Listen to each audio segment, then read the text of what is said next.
Преди време един приятел ме спря на улицата в движение с колата, както бях, настигнаме, свири ми, вика, брат, спри за малко, спрях. Викам, какво става, що така ме спираш в движение? И той, разкажи ми малко за това LR. Казах му, не става така на улицата, брат, да ме спираш в движение и за 5 минути да ти разкажа за бизнеса, с който генерирам 1000 евро оборот. Така че дай по-добре да се чуем, да си оговорим среща и да седим спокойно и да ти обясня.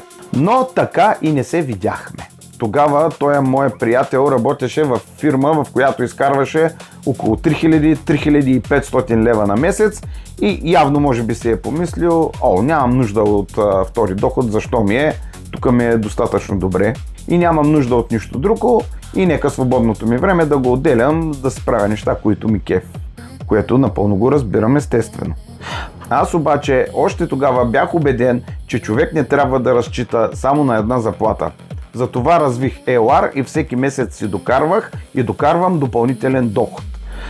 Но наскоро разбрах, че фирмата на този мой приятел е фалирала и едни 60-70% от служителите вече са на борсата и един от тези служители е именно той.